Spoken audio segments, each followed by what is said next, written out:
Vocês já ouviram falar em justiça? Aquela que aparece na televisão, com um juiz de capa preta e um martelo de madeira. Dizem que ela é cega, mas eu garanto a vocês, ela enxerga muito bem. Enxerga o dinheiro, o poder, o terno bem cortado. A televisão disse que a justiça foi feita quando absolveram meu filho.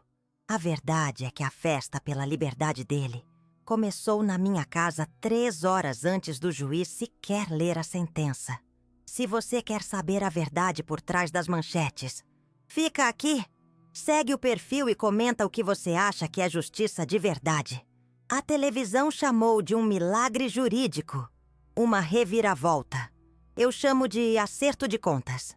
Enquanto os repórteres se acotovelavam na porta do fórum, na minha cozinha, o cheiro não era de feijão. Era de carne de porco assando, daquela bem cara.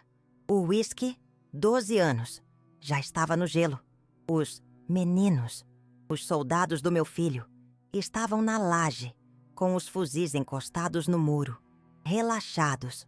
Eles já sabiam. A notícia oficial era só um detalhe, uma formalidade para os trouxas que ainda acreditam no sistema. A festa não era de alívio, era de confirmação. Confirmação de que o poder do partido não estava mais só nas vielas, mas nos gabinetes com ar-condicionado. Eu, Dona Cida, estava servindo os copos. Minhas mãos, que deveriam tremer de medo, estavam firmes. Eu via aqueles homens, que o Jornal da Noite chamaria de monstros, rindo e brindando. E no centro de tudo, meu Léo, o meu menino. Ele não sorria. Ele só observava, com os mesmos olhos quietos de quando era criança, e esperava a febre baixar. Para vocês, ele é um Torre do PCC, um nome que causa arrepio. Para mim, ele ainda é o menino que, com 10 anos, montou uma barraquinha na porta de casa para vender gibi velho. Ele queria comprar xarope para a minha tosse. Aquele olhar de determinação, de querer proteger, foi o mesmo que eu vi anos depois, quando o oficial de justiça me humilhou na frente dele por causa de uma dívida de aluguel. Naquele dia, eu vi o ódio nascer nos olhos do meu filho. E eu, no meu desespero, não soube como apagar. Tudo começou, de verdade, com a minha saúde. Um rim falhando. A fila do SUS era uma sentença de morte disfarçada de espera. 5 anos, eles disseram. O Léo não esperou 5 dias. Ele veio até mim e disse: "A senhora vai ter o melhor médico dessa cidade, mãe. O movimento vai resolver." Eu não perguntei como. Eu só fechei os olhos e aceitei. 3 meses depois, eu estava numa cama de hospital particular, com um rim novo. A dívida, eu descobri depois, não se pagava com dinheiro. Pagava-se com a alma. Essa dívida começou a ser paga com tijolos e cimento. A primeira coisa que o Léo fez foi reformar a nossa casa. Ele trocou o cimento queimado, rachado, por um piso de porcelanato que brilhava tanto que doía os olhos. Eu me lembro de pisar naquilo pela primeira vez. Descalça. Era frio, liso, perfeito. Mas para mim, era como andar sobre cacos de vidro. Cada passo era um lembrete de que aquele luxo tinha um preço.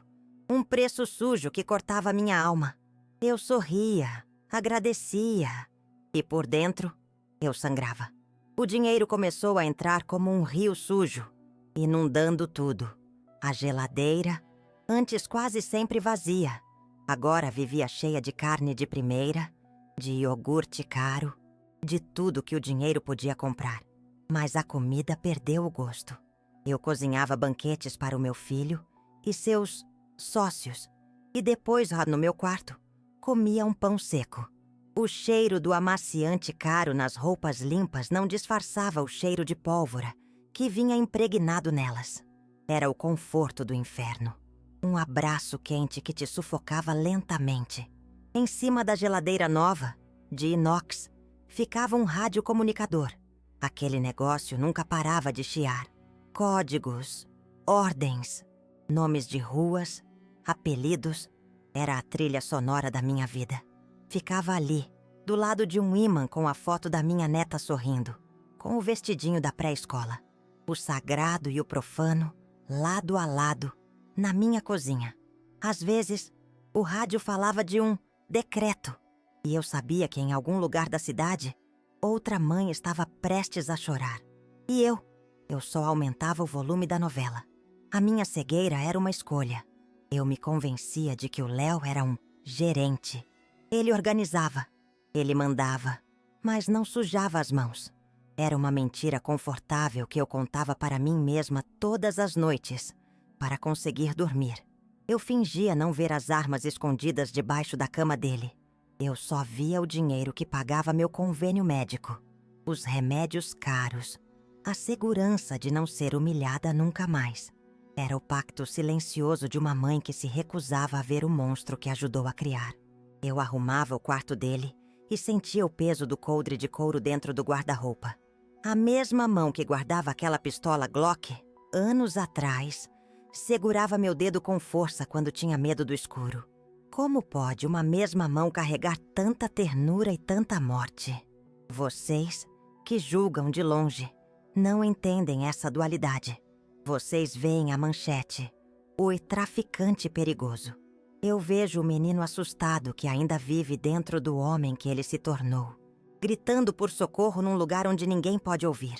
Na noite da festa, o verdadeiro poder chegou. Não num camburão da polícia, mas num sedã de luxo, preto e silencioso. De dentro dele, saiu o doutor, um homem de uns 60 anos, terno italiano impecável, cheirando a perfume importado e cinismo. Ele não era da firma. Ele era o dono do circo. Os meninos com fuzis, antes relaxados, ficaram tensos. O funk que vazava dos carros foi silenciado. O respeito ali não era por medo da arma. Era por algo muito maior e mais assustador. E então, eu vi a cena que quebrou minha última ilusão. Meu filho, Léo, Uria Torre, que fazia homens tremerem com um olhar. Levantou-se no mesmo instante. Ele não andou. Ele quase correu para receber o doutor. Ofereceu a sua própria cadeira, a cabeceira da mesa. Serviu o melhor uísque com as próprias mãos.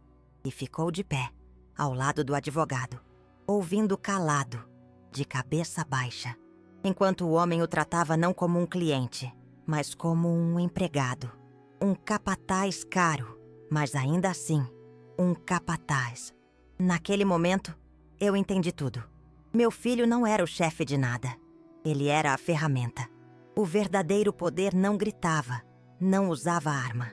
Ele falava baixo, usava palavras difíceis e tinha a chave do sistema judiciário no bolso do paletó. O doutor era o demônio e meu filho tinha vendido a alma a ele, não ao partido. O partido era só a fazenda.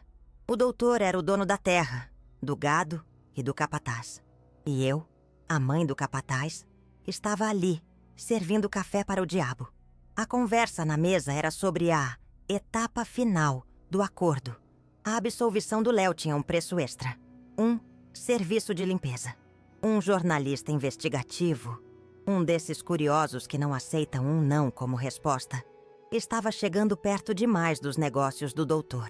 Ele precisava ser silenciado. Não era um pedido, era uma ordem. O doutor falou isso com a mesma tranquilidade de quem pede mais gelo para o uísque.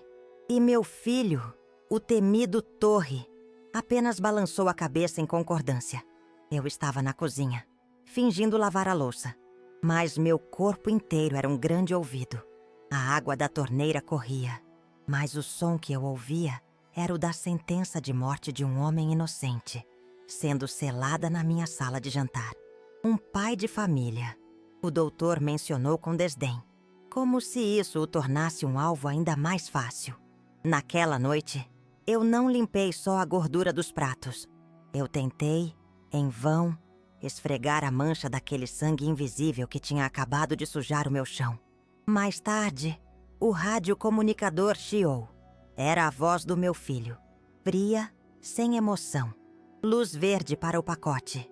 Pacote. Era assim que eles chamavam a vida de um homem. Uma encomenda a ser despachada. Eu ouvi aquilo e o gosto de Billy subiu pela minha garganta. Corri para o banheiro e vomitei. Vomitei a comida, cara. O uísque. A mentira que eu vivi por anos. No espelho, eu não vi a dona Cida. Eu vi a cúmplice de um assassinato. A mãe que nutriu o monstro com seu silêncio e sua negação. No dia seguinte, a notícia da morte do jornalista estava em todos os jornais. Latrocínio. Vítima da violência urbana. Mentira. Foi uma execução. Ordenada na minha mesa. Com a minha comida no estômago dos assassinos. Eu olhei para o Léo no café da manhã. Ele comia seu pão com manteiga. Tranquilo, como se nada tivesse acontecido. Ele me olhou e perguntou se eu estava bem. Disse que eu parecia pálida. Como ele conseguia? Como ele desligava a humanidade daquele jeito? Era uma força que eu não entendia. Naquela semana, juntei todo o dinheiro que eu guardava. Um bolo de notas sujas que eu escondia debaixo do colchão. Esperei ele chegar e implorei. Vamos embora, fora Léo. Vamos para o interior do Ceará, para a terra da sua avó. A gente some. Começa de novo. Eu chorava. Eu agarrava a camisa dele. Eu estava disposta a viver numa casa de taipa, a comer farinha com água, mas a ter minha paz de volta. Eu queria meu menino de volta. O que vendia gibis, não o que vendia vidas. Ele me ouviu com uma paciência triste. Deixou eu chorar, gritar, implorar. Depois, me abraçou e riu. Não era um riso de deboche. Era um riso de pura desesperança. Um som que cortou mais do que qualquer faca. Ele olhou nos meus olhos e disse a frase que selou nosso destino para sempre. Mãe, para onde a gente vai que o doutor não acha? A coleira dele é mais longa que o Brasil. Não existe mais ir embora para a gente. Só existe servir-se. A coleira. Foi essa a palavra que ele usou. E eu entendi que meu filho não estava numa posição de poder. Ele estava numa servidão eterna. O dinheiro, os carros, o respeito na quebrada. Tudo era parte da gaiola de ouro. Uma gaiola bonita, confortável, mas ainda assim, uma gaiola. E a chave não estava com ele. Estava no bolso daquele homem de terno, que usava o sistema como sua arma. E pessoas como meu filho, como sua munição. A fuga era impossível porque o presídio era o mundo todo. Alguns dias depois, como se soubesse da minha inquietação, o doutor apareceu na minha casa, sozinho, sem seguranças, sem alarde. Ele disse que veio só para me agradecer pela comida da festa, que nunca tinha comido uma costela de porco tão boa. Ele sentou na minha cozinha, no meu banquinho de madeira, e sorriu para mim. Um sorriso que não chegava aos olhos. Seus olhos eram frios como duas pedras de gelo. E eu, tremendo por dentro, ofereci um café. Ele elogiou minha casa, meu piso novo. Falou do tempo, da política. E então, no meio da conversa fiada, ele soltou. Tá, sua neta estuda na escola Santa Rita, não é? Uma graça de menina. Fica ali perto da avenida principal. Ele tomou um gole de café e continuou. Aquele trânsito é tão perigoso naquele horário da saída. Não é, dona Cida? Tantos carros, tantas motos. A gente precisa ter muito cuidado com as nossas crianças. A xícara tremeu na minha mão. A ameaça não foi dita. Foi desenhada no ar, com uma delicadeza cirúrgica. Ele não precisou gritar. Ele não precisou de arma. Ele usou a coisa mais preciosa da minha vida. O sorriso da minha neta. Como uma faca no meu pescoço. Naquele instante, qualquer resquício de rebeldia, qualquer plano de fuga, morreu dentro de mim. Eu entendi a mensagem. A coleira não estava só no pescoço do Léo. Estava no pescoço de todos nós. Eu estava presa. Minha neta estava presa. Ele se levantou, agradeceu pelo café e foi embora, deixando para trás um silêncio pesado e o cheiro do seu perfume caro. Eu fiquei parada no meio da cozinha por não sei quanto tempo. Eu era uma estátua de medo. A partir daquele dia, eu parei de lutar. Eu aceitei meu lugar. Eu sou a cozinheira dos monstros, a testemunha silenciosa.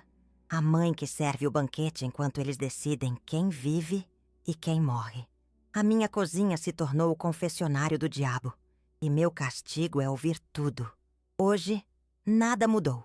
O Léo continua sendo o Torre, o homem de poder na favela, o servo de luxo do sistema. Ele me trata como uma rainha, mas vivemos numa gaiola de ouro vigiada. Ele me proíbe de sair sozinha, controla minhas amizades. Ele acha que está me protegendo, mas na verdade está apenas garantindo que a joia mais valiosa do doutor, a garantia de sua lealdade, esteja sempre segura e à mão. É um amor que sufoca, um cuidado que aprisiona. Eu continuo limpando as manchas de vinho do meu piso de porcelanato.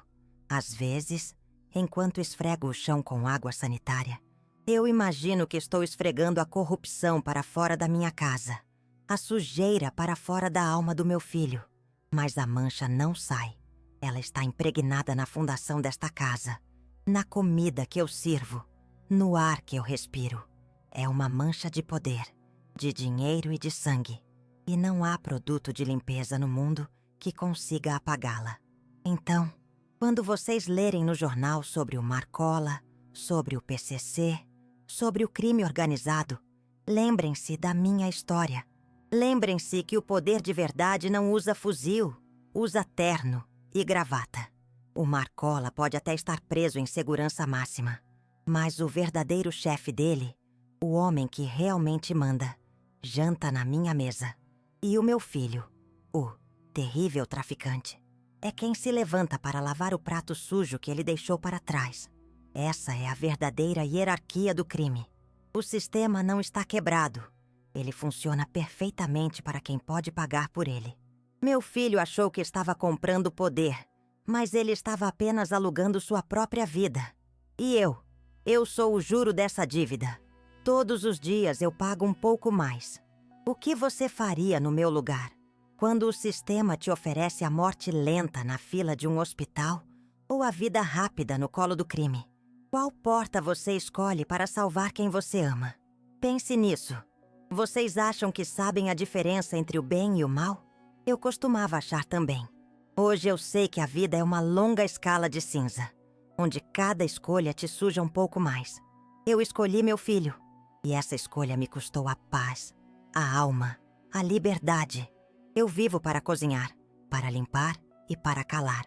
Sou a mobília da casa, a testemunha invisível que vê tudo, ouve tudo e não pode fazer nada. Sou a prova viva de que o pior presídio é aquele que não tem grades. Meu Léo ainda tem pesadelos. Às vezes, eu o ouço gritar durante a noite. Não são gritos de raiva, são de medo. Ele grita o nome do oficial de justiça que me humilhou tantos anos atrás. Na escuridão do seu quarto, ele não é o Torre, o homem temido. Ele volta a ser o menino de 14 anos, indefeso, vendo a única pessoa que ele ama ser esmagada pelo peso de um mundo injusto. E eu sei, no fundo da minha alma, que tudo o que ele fez desde então foi para garantir que ninguém nunca mais nos humilhasse. Ele construiu um castelo de areia suja ao nosso redor para nos proteger. Mas agora a maré do verdadeiro poder está subindo e ameaça afogar a todos nós. Eu vejo o cansaço nos olhos dele, o peso de ser um rei em um tabuleiro onde ele é apenas um peão.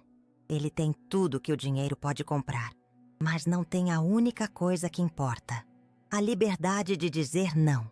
E a cada dia que passa, eu vejo um pouco mais do meu menino morrendo e um pouco mais do monstro tomando o seu lugar. A festa acabou há muito tempo, mas a música lá ainda toca na minha cabeça. O som da risada dos homens, o tilintar dos copos de uísque, o chiado do rádio. É a trilha sonora da nossa condenação. Eu sou Dona Cida, e essa é a minha confissão. Não peço perdão, pois sei que não o mereço.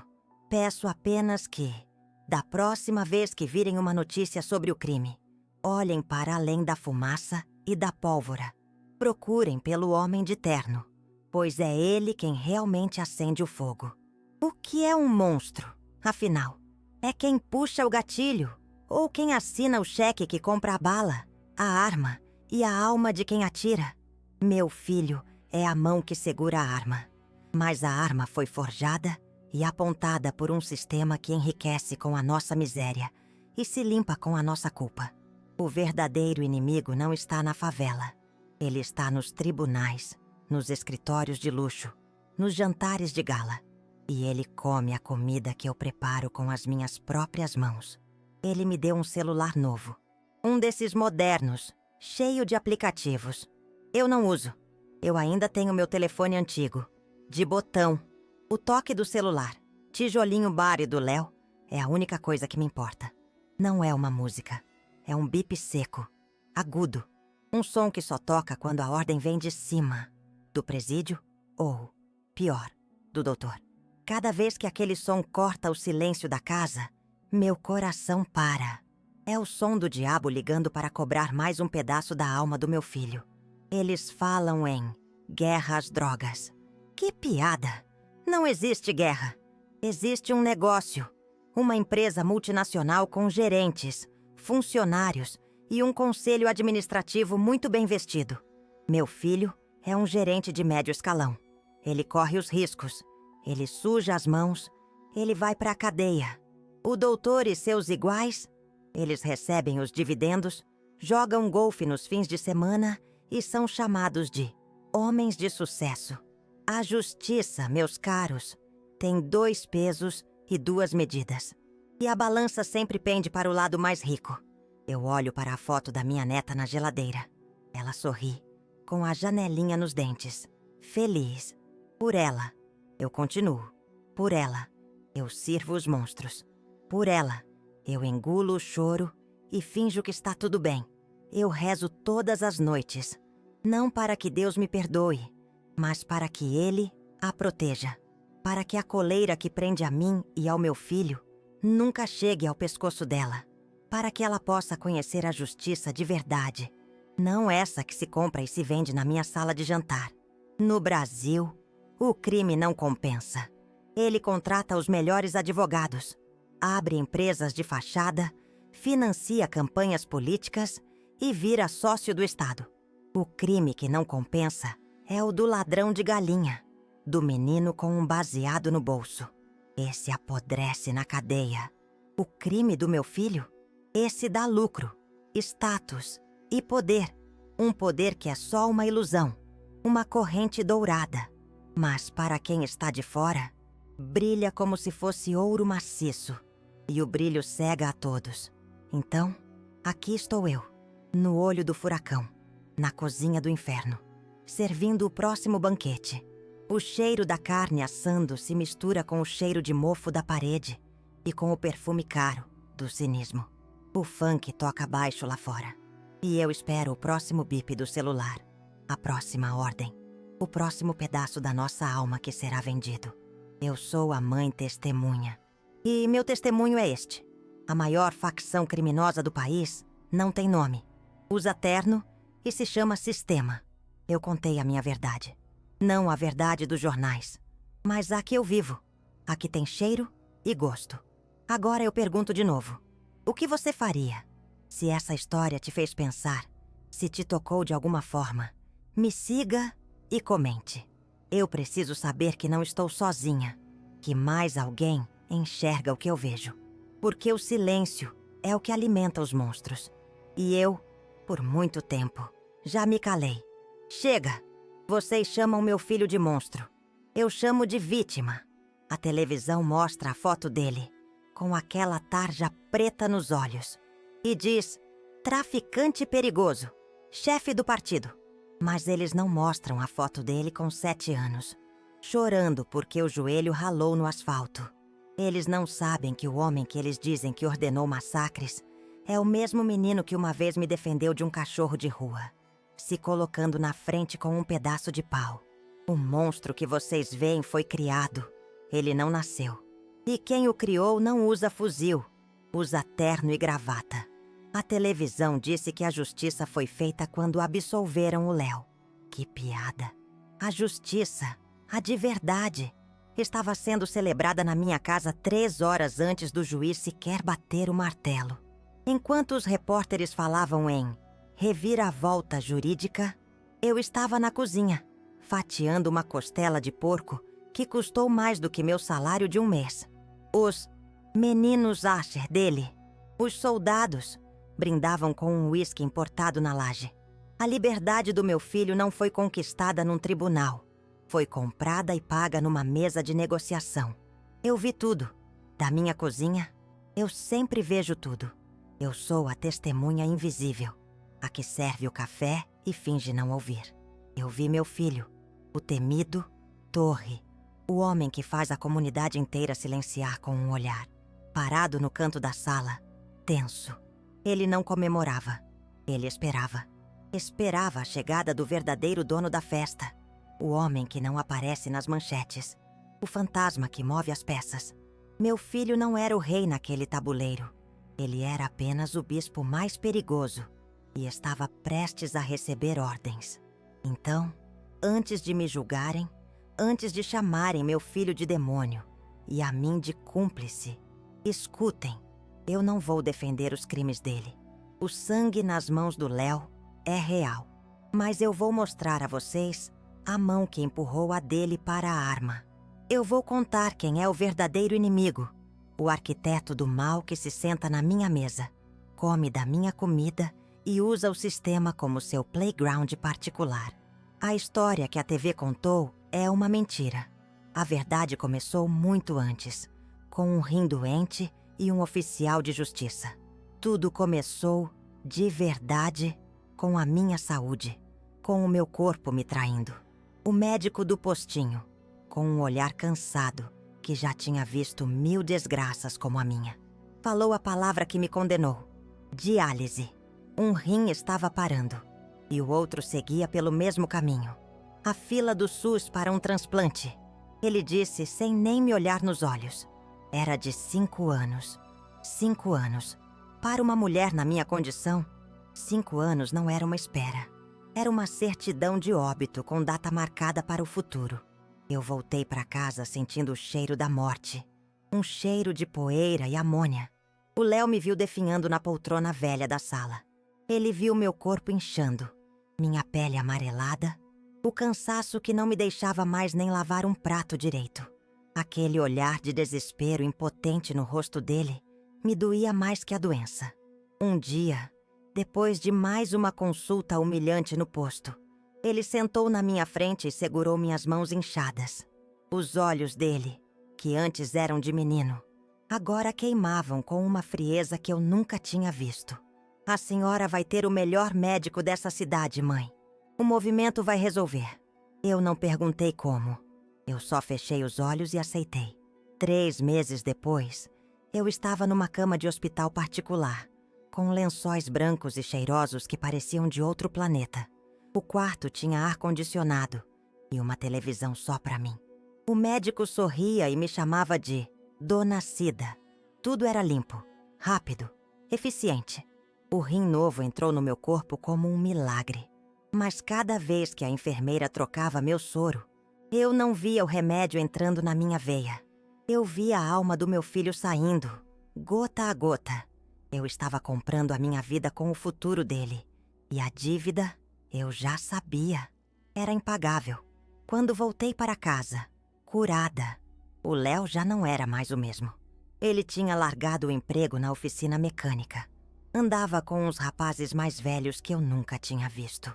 O celular dele, um tijolinho, que antes mal tocava, agora apitava a cada 5 minutos com mensagens de código. Eu ganhei um rim, mas perdi meu filho. Ele ainda morava na mesma casa, mas seus olhos já viviam em outro lugar. Um lugar escuro e perigoso para onde eu não podia segui-lo. O sacrifício tinha sido feito. Eu estava viva.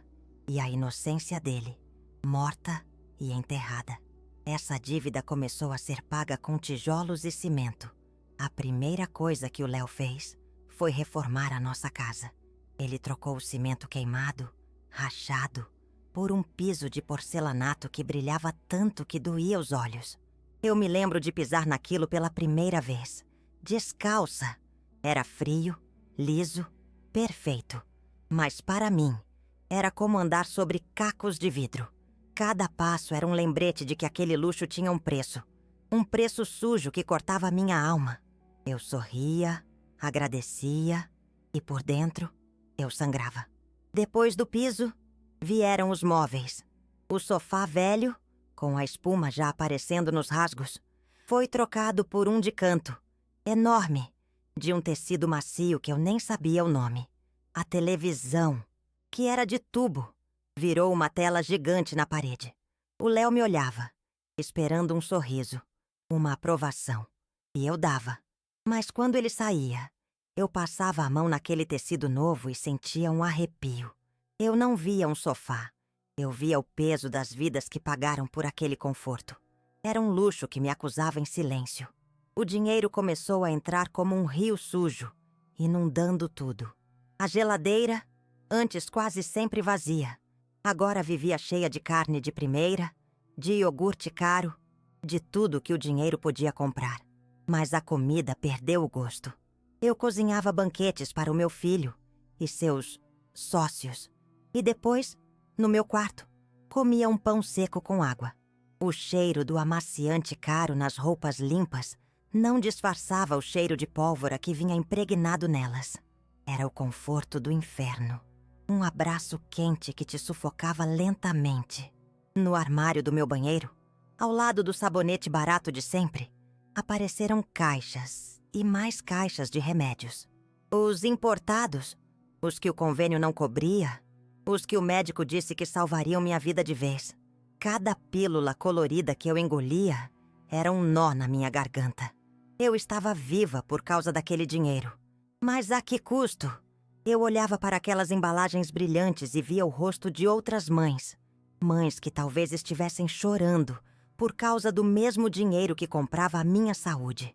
Eu tomava o remédio e rezava pedindo perdão. Eu me tornei uma sombra dentro da minha própria casa. Enquanto eles se reuniam na sala nova, falando em códigos sobre encomendas e tais decretos, eu passava com a bandeja de café. Eles paravam de falar quando eu chegava perto, mas eu já tinha ouvido o suficiente. Eu servia o café, recolhia os copos sujos e ninguém me via.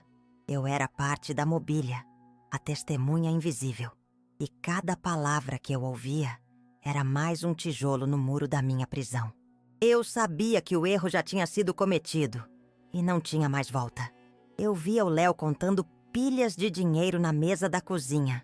As mãos dele, rápidas, separando as notas. Eram as mesmas mãos que, anos atrás, contavam moedinhas para me comprar uma paçoca na volta da escola. Aquele gesto, antes tão inocente, agora era sujo, pesado. Ele segurava aquele maço de notas com a mesma seriedade com que uma vez segurou um passarinho de asa quebrada que achou na rua. Como aquele menino tão doce se transformou nesse homem que negociava a vida e a morte com tanta frieza, foi o que eu deixei que fizessem com ele. A minha cegueira era uma escolha. Eu me convencia de que o Léo era um gerente. Ele organizava, ele mandava, mas não sujava as mãos. Era uma mentira confortável que eu contava para mim mesma todas as noites, para conseguir dormir. Eu fingia não ver as armas escondidas debaixo da cama dele. Eu só via o dinheiro que pagava meu convênio, os remédios caros, a segurança de não ser humilhada nunca mais. Era o pacto silencioso de uma mãe que se recusava a ver o monstro que ela mesma ajudou a criar. Na noite da festa da absolvição, o verdadeiro poder chegou. Não num camburão da polícia, mas num sedã de luxo, preto e silencioso como um caixão. O funk que vazava dos carros na rua foi silenciado, não por uma ordem, mas por instinto. Os meninos com fuzis na laje, antes relaxados e rindo alto, ficaram tensos, duros. O respeito ali não era por medo da arma de um rival, era por algo muito maior e mais assustador. Eu estava na janela da cozinha, secando um copo, e vi o exato momento em que a nossa pequena soberania acabou. De dentro daquele carro, saiu o doutor, um homem de uns 60 anos, terno italiano impecável, cheirando a perfume importado e cinismo. Ele não era da firma. Ele não era do movimento. Ele era o dono do circo. Os meninos com fuzis, que faziam a polícia tremer, agora pareciam crianças assustadas.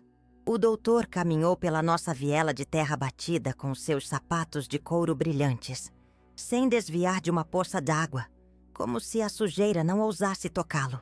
Ele não precisava de arma. O mundo se curvava para ele. E então, eu vi a cena que quebrou minha última ilusão. Meu filho, Léo, o Torre, que fazia homens tremerem com um olhar, levantou-se no mesmo instante. Ele não andou. Ele quase correu para receber o doutor na porta.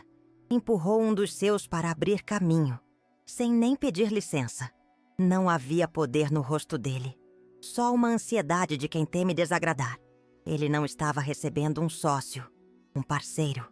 Ele estava se apresentando para o seu verdadeiro dono. E eu nunca o tinha visto tão pequeno.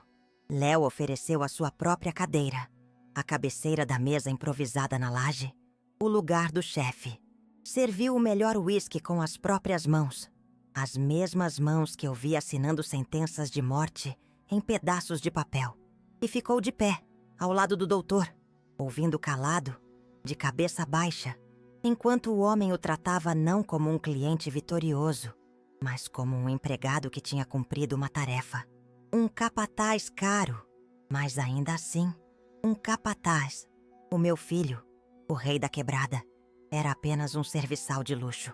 Eu me escondi na cozinha, fingindo lavar a louça que já estava limpa. Meu corpo inteiro era um grande ouvido. A água da torneira corria, mas o som que eu ouvia era o da voz mansa e fria do doutor, falando de negócios e próximos passos. Ele não agradeceu. Ele deu instruções. Léo, o temido Torre, só respondia: sim, senhor. Entendido. Doutor. Aquele homem de terno, com o seu copo de uísque na mão, era o demônio. E meu filho tinha vendido a alma a ele, não ao partido. Naquele momento, eu entendi tudo. Meu filho não era o chefe de nada. Ele era a ferramenta. O verdadeiro poder não gritava, não usava arma. Ele falava baixo, usava palavras difíceis e tinha a chave do sistema judiciário no bolso do paletó. O doutor era o cérebro e meu filho era apenas o punho, a parte descartável da operação. O partido era só a fazenda. O doutor era o dono da terra, do gado e do capataz. E eu, a mãe do capataz, estava ali, servindo café para o diabo. O doutor não ficou muito. Terminou sua bebida, deu suas ordens e foi embora, deixando para trás um silêncio pesado e o cheiro do seu perfume caro. A festa tinha morrido. Ninguém mais ria. A música não voltou. Os meninos se dispersaram em silêncio, como se tivessem visto um fantasma. Léo entrou na cozinha, o rosto pálido, exausto. Ele me olhou e por um segundo eu não vi o monstro. Eu vi o menino de 14 anos, assustado, preso numa armadilha que ele mesmo construiu para tentar nos salvar. A festa tinha morrido, mas o cheiro da morte ainda estava para chegar. Demorou 2 dias. Na terça-feira, o rádio comunicador em cima da geladeira chiou com uma urgência diferente. Eu estava limpando o feijão, mas minhas mãos pararam no ar. Era a voz do Léo, mas não era a voz dele. Era uma lâmina de gelo, afiada e sem alma. Luz verde para o pacote, ele disse. E depois, o endereço de um homem que eu não conhecia. Um jornalista, um pai de família. O doutor tinha dito. O pacote. A vida de um homem transformada numa encomenda. As horas seguintes foram as mais longas da minha vida. O silêncio na casa era ensurdecedor. Cada carro que passava na rua parecia um camburão. Cada sirene ao longe era a confirmação do que eu já sabia. Eu liguei a televisão no volume máximo. Tentei ver a novela, mas as vozes dos atores se misturavam com o eco da voz do meu filho no rádio. Eu não rezei. Para quem eu iria rezar? Para o mesmo Deus que permitiu que eu vivesse em troca da alma do meu menino? Eu apenas esperei, sentindo o gosto amargo do meu próprio silêncio na boca. Ele chegou de madrugada. A porta não rangeu. Ele entrou como um fantasma. Eu o esperava na cozinha, com um copo de água na mão. Não era o meu Léo. O homem que entrou tinha os olhos vazios, a roupa amassada e cheirava a pólvora e a cachaça barata. A bebida que os soldados bebem, não os chefes. Ele me olhou e pela primeira vez em anos, eu não vi o Torre. Eu vi o menino de 10 anos que tinha caído de bicicleta e ralado o joelho até o osso, assustado com o próprio sangue. Mas o sangue, dessa vez, não era dele. Sem dizer uma palavra, eu o peguei pela mão e o levei até o banheiro. O banheiro novo, com azulejos brancos e um chuveiro caro que o dinheiro sujo comprou. Eu tirei a camisa dele, suja de uma terra que eu não conhecia, e o coloquei debaixo da água quente. Eu esfregava suas costas, seus braços, como se pudesse lavar, não a sujeira, mas o pecado. A água escorria pelo ralo, escura, e eu fingia para mim mesma que estava levando o mal embora. Mas a mancha não estava na pele dele, estava na alma, e alma nenhuma, água limpa. Quando eu o enrolei na toalha, ele desabou, o corpo grande, forte, que impunha medo em homens armados, se desmanchou no meu colo, e ele chorou. Não era um choro de raiva ou de poder. Era o choro que eu não ouvia desde que ele era um bebê com cólica. Um choro que vinha do fundo de um lugar quebrado. Um som de animal ferido, sem esperança. Ele soluçava meu nome. Mãe, mãe, mãe. Como se a palavra fosse a única coisa que ainda o prendia a este mundo. E eu o abracei, sentindo o peso do corpo e da alma dele. Naquele abraço, eu entendi. O meu menino, o Léo que vendia gibis para comprar meu xarope, tinha morrido naquela noite. O homem que eu segurava nos braços era outra pessoa. Um estranho vivendo no corpo do meu filho. Uma casca vazia assombrada pelo que tinha feito. O doutor não tinha apenas comprado a liberdade dele. Ele tinha colhido sua alma como pagamento final. Eu estava abraçando um fantasma. E o frio que eu senti não vinha da pele molhada dele. Vinha da ausência de tudo que eu um dia amei. Ele adormeceu ali mesmo, no chão do banheiro, exausto. Eu o cobri com um lençol e fiquei velando seu sono, que não era de paz, mas de esgotamento. O monstro tinha vencido. E eu, que tinha aceitado o rim, o piso de porcelanato, o dinheiro, eu tinha ajudado a alimentá-lo. Naquela noite, eu parei de ser apenas a mãe de um criminoso. Eu me tornei a guardiã de um túmulo. E eu sabia que a nossa próxima fuga não seria para longe do doutor, mas para longe de nós mesmos. Uma fuga que nunca daria certo. Naquela noite, depois de lavar o sangue invisível do chão do meu banheiro, algo dentro de mim finalmente se partiu. A mentira que eu contava para mim mesma, a de que o Léo era apenas um gerente, se desfez como um castelo de areia na maré. Eu não via mais o meu filho. Via um soldado perdido, um fantasma assombrado. Juntei todo o dinheiro que ele me dava e que eu escondia debaixo do colchão. Um bolo de notas sujas. E esperei ele acordar do sono dos mortos que teve no chão do banheiro. Quando os olhos dele abriram, vazios e sem rumo, eu me ajoelhei na sua frente. Agarrei a camisa dele, molhada de suor e pesadelo, e implorei com a voz que me restava. Vamos embora, Léo. Vamos para o interior do Ceará, para a terra da sua avó. A gente some. Começa de novo. Eu chorava, não de tristeza, mas de um desespero que rasgava a garganta. Eu estava disposta a viver numa casa de taipa, a comer farinha com água, mas a ter minha paz e meu menino de volta. Para minha surpresa, ele não riu, ele não me afastou.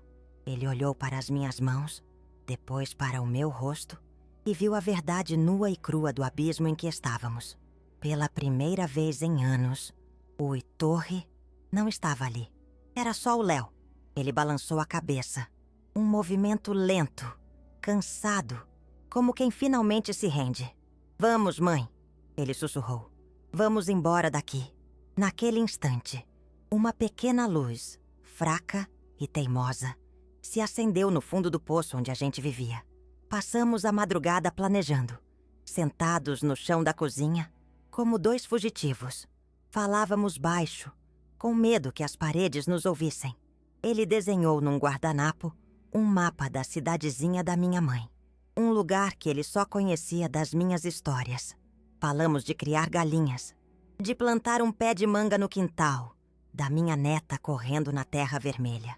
Pela primeira vez em uma década, não falávamos de dinheiro ou poder. Falávamos de vida. E a esperança, tímida, começou a ter cheiro de mato e de chuva.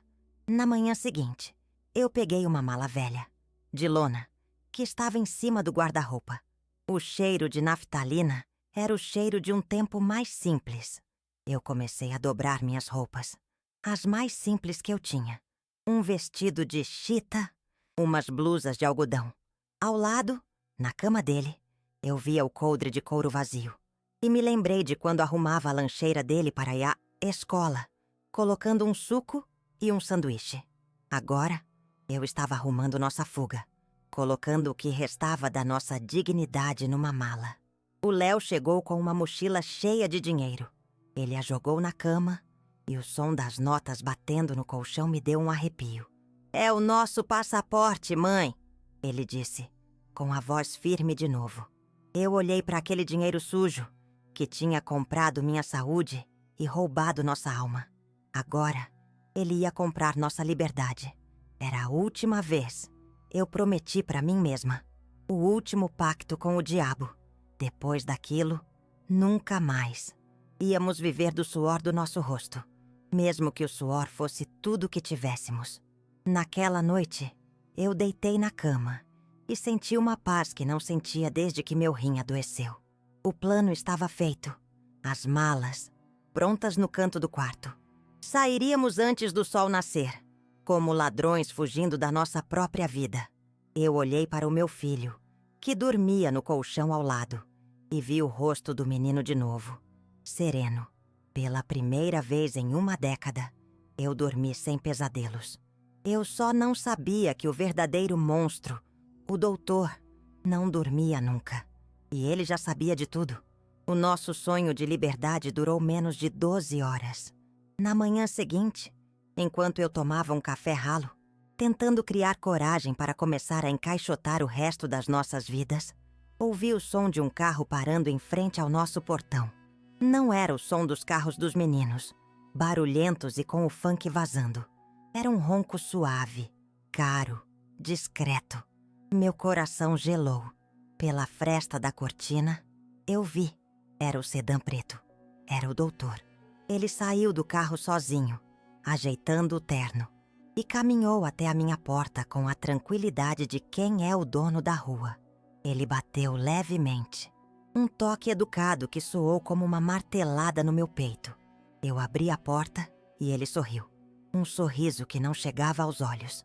Disse que estava passando por perto e resolveu vir pessoalmente me agradecer pela costela da festa, que nunca tinha comido nada igual. Eu o convidei para entrar, porque era o que eu tinha que fazer. Ele se sentou na minha cozinha, no meu banquinho de madeira, elogiando o piso novo, o cheiro de limpeza. E eu, tremendo por dentro, ofereci um café. Enquanto eu coava o café, de costas para ele, ele começou a falar, a voz mansa e perigosa. "Sua neta estuda na escola Santa Rita, não é? Uma graça de menina. Fica ali perto da avenida principal." Eu parei, com o bule na mão. Ele continuou, como se estivesse comentando sobre o tempo. "Aquele trânsito é tão perigoso naquele horário da saída. Não é, dona Cida? Tantos carros, tantas motos. A gente precisa ter muito cuidado com as nossas crianças." A xícara de café tremeu na minha mão e um pouco do líquido quente derramou no pires. Ele então pegou o celular do bolso do paletó. Não era para fazer uma ligação. Ele abriu a galeria de fotos e me mostrou a tela. Era uma foto da minha neta, tirada naquele mesmo dia, saindo da escola. Ela sorria, com a lancheira da Moranguinho na mão, a janelinha nos dentes à mostra. A foto era nítida, de perto. Ele estava lá, ou tinha mandado alguém. A mensagem era clara. Um punhal de gelo no meu coração. A coleira não estava só no pescoço do Léo. Estava no pescoço de todos nós. Quando o Léo entrou na cozinha, atraído pelo silêncio mortal, ele não precisou de explicação. Ele viu meu rosto, pálido como cera, e os olhos do doutor, frios e vitoriosos. O doutor se levantou, agradeceu pelo café e foi embora, deixando para trás o cheiro do seu perfume e a nossa sentença. Léo me olhou. Depois olhou para as malas prontas no canto do quarto. Sem dizer uma palavra, ele caminhou até elas e, lentamente, começou a desfazê-las, colocando cada peça de roupa de volta no lugar. A nossa fuga tinha acabado antes de começar. A coleira finalmente apertou. Não foi uma guerra. Não teve tiroteio na viela. Foi uma entrega, limpa e silenciosa. O caveirão parou na porta da nossa casa com a precisão de um cirurgião, sem sirene, sem alarde. Eu vi pela janela da cozinha o meu Léo saindo com as mãos para o alto, se rendendo sem uma única palavra. As mesmas mãos que, quando ele era um bebê, se esticavam para o meu colo, pedindo para eu o segurar. O doutor não precisou de uma bala para matá-lo, só de um telefonema. Meu filho foi descartado como uma ferramenta quebrada. Hoje, eu levo flores para o meu filho num cemitério frio. Um número numa lápide de mármore barato, que o dinheiro sujo dele mesmo pagou. O que sobrou, paga o leite e o material escolar da minha neta, que segura a minha mão e me pergunta por que o papai virou uma estrelinha. Ontem, eu vi na televisão uma reportagem sobre um jantar de caridade. Lá estava o doutor, sorrindo, brindando com um vinho caro, sendo chamado de filantropo. Ele comeu a vida do meu filho e arrotou impunidade para as câmeras. Então, quando vocês virem a notícia de mais um chefe do tráfico, preso ou morto, não comemorem a justiça. Perguntem-se quem lucrou com a queda dele, quem subiu de cargo. O sistema não prende seus verdadeiros donos. Apenas troca seus gerentes de tempos em tempos. O Marcola pode estar numa cela, mas o verdadeiro chefe dele, o homem que realmente manda, continua jantando nos melhores restaurantes. E o meu filho? O meu filho foi só o prato principal que eles serviram nesse banquete de abutres. Lembrem-se disso.